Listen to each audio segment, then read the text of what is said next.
لیکن اس خط کو ڈسکلوز کرنے سے پہلے ان کی موت واقع ہو جاتی ہے 23 اکتوبر کو. ہو از دا ریسپانسبل فار دس؟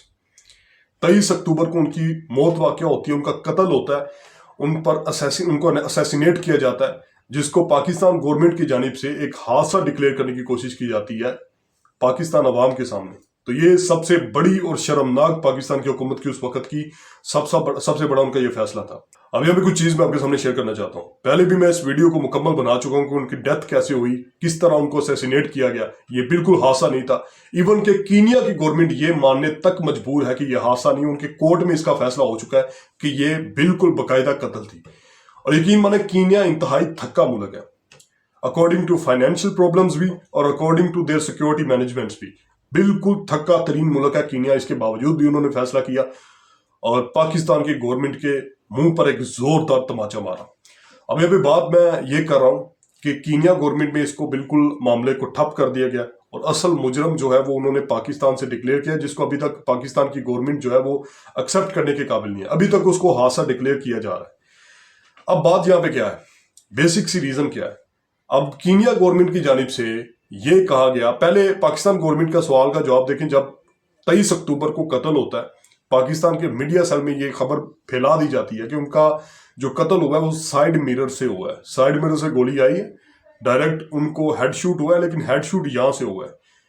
تو اس کا مطلب یہ ہوا کہ وہ ڈرائیور جو گاڑی میں بیٹھا ہوا تھا، جو ان کا ذاتی ڈرائیور تھا، اس وقت لینڈ کروزر میں جا رہے تھے ارشد شریف صاحب، اس ذاتی ڈرائیور نے ان پر اٹیک کیا، کیونکہ وہ بالکل لیفٹ سائڈ پہ بیٹھے ہوئے تھے فرنٹ پہ، اور ڈرائیور جو تھا وہ رائٹ سائڈ پہ فرنٹ پہ گاڑی ڈرائیو کر رہا تھا. اب وہاں پہ یہ الزام لگانے کی کوشش کی گئی کہ یہ جو قتل ہوا ہے یہ ڈرائیور کی وجہ سے ہوا ہے، ڈرائیور اس کا اپنا ذاتی بندہ تھا. لیکن انہوں نے البتہ یہ تو مانا نا یہ ایک اسیسینیشن تھا. لیکن اس کے بعد پاکستان گورنمنٹ کی ہٹ دھرمی دیکھیں کہ یہ قتل ہوا بیک فٹ پہ، یعنی کہ پیچھے سے گولی آئی ہے، ہیڈ شوٹ آگے سے نہیں ہوا بلکہ پیچھے سے ہوا ہے، جس سے وہ موقع واردات پہ شہید ہو گئے. لیکن شرم آتی ہے، جے آئی ٹیز کو تشکیل کیا گیا، 23 جون کو جے آئی ٹی کو تشکیل کیا گیا. پھر اس کو 23 جون کو اس مقدمے کو 3 رکنی بینچ میں سپریم کورٹ کی طرف پیش کیا گیا. کوئی معاملے کا کوئی سلوشن نہ نکلا. پھر 29 جون کو اس معاملے کو 29 جولائی کو اس معاملے کو جو ہے وہ سپریم کورٹ کی طرف رکھا گیا، جس میں 5 رکنی بینچ تھا، جس کی سربراہی جسٹس منصور علی شاہ صاحب کر رہے تھے. لیکن اس کا کوئی ایک رد عمل نہیں نکل کے سامنے آیا.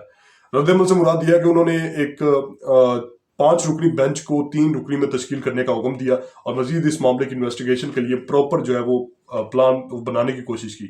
اب وہاں پہ دوبارہ اگست کے مہینے میں اس کی سنوائی ہوتی ہے، کچھ نہ بنا. ستمبر میں حامد میر صاحب جو ہے وہ جوڈیشل کمیشن کے سامنے پٹیشن فائل کرتے ہیں ارشد شریف کے قتل کے حوالے سے، کچھ نہیں بنا. دس از پاکستان. یہ پاکستان ہے، یہ پاکستان کا انصاف ہے. جب تک آپ اپنے ملک میں کسی کو جمہوری حق دینے کے قابل نہیں ہوتے، تب تک آپ کینیا سے بھی تھکے ملک ہیں. آپ تو یہ خواب سہانے دیکھ رہے ہیں بھائی انڈیا ہمارے ساتھ ہے. انڈیا آپ کے ساتھ نہیں، انڈیا بہت اوپر چلا گیا.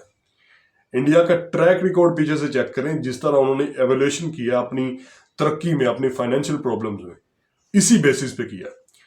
لیکن مجھے شرم آتی ہے، ہر اس بندے کو شرم آنی چاہیے جو پاکستانی ہے، کیونکہ ہم نے آواز تو بلند کی لیکن پتہ نہیں کس طرح خاموش ہوگی. ذلِ شاہ کا قتل ہوا، پتہ نہیں، ہمیں پتہ ہی نہیں ہے کہ کون اس کا قاتل ہے کون اس کا قاتل نہیں ہے. شرم کی ایک بات ہے، لیکن میں چاہتا ہوں اس قاتل کو جلد از جلد سزا دینی چاہیے، چاہے وہ اعلیٰ حکام پر موجود ہو، چاہے وہ بڑا عہدیدار ہو. اس کو فٹافٹ جو ہے اس کا صفایا کرنا چاہیے تاکہ ملک میں انصاف قائم کیا جا سکے.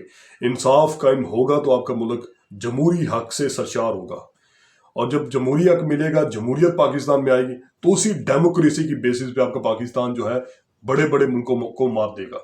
اور انشاءاللہ یہ وقت آئے گا، لیکن یہ عمران خان کے دور میں آئے گا. تب تک کے لیے مجھے اجازت دیجیے. اور شہباز شریف صاحب اس وقت پاکستان کے وزیر اعظم ہیں، ان کو یہ بالکل سوٹ نہیں کرتا کہ وہ اس معاملے پہ خاموش رہیں، چاہے اس کو 2 سال گزر گئے ہیں، چاہے 3 سال، جب تک انصاف نہیں دیں گے. ابھی ریسنٹلی پنجاب کالج میں جو کچھ ہوا ہے، پاکستان کی گورنمنٹ کس طرح اس میں شامل ہے، آپ نے دیکھا ہے. پنجاب کالج کی لڑکی کو کس طرح قتل کیا گیا، زیادتی کا نشانہ بنایا گیا. یہ سیکیورٹی گارڈ تک بات محدود نہیں تھی، یہ اعلیٰ عہدیداران جو کہ کالج کے ذمہ دار تھے ان کا یہ کام تھا.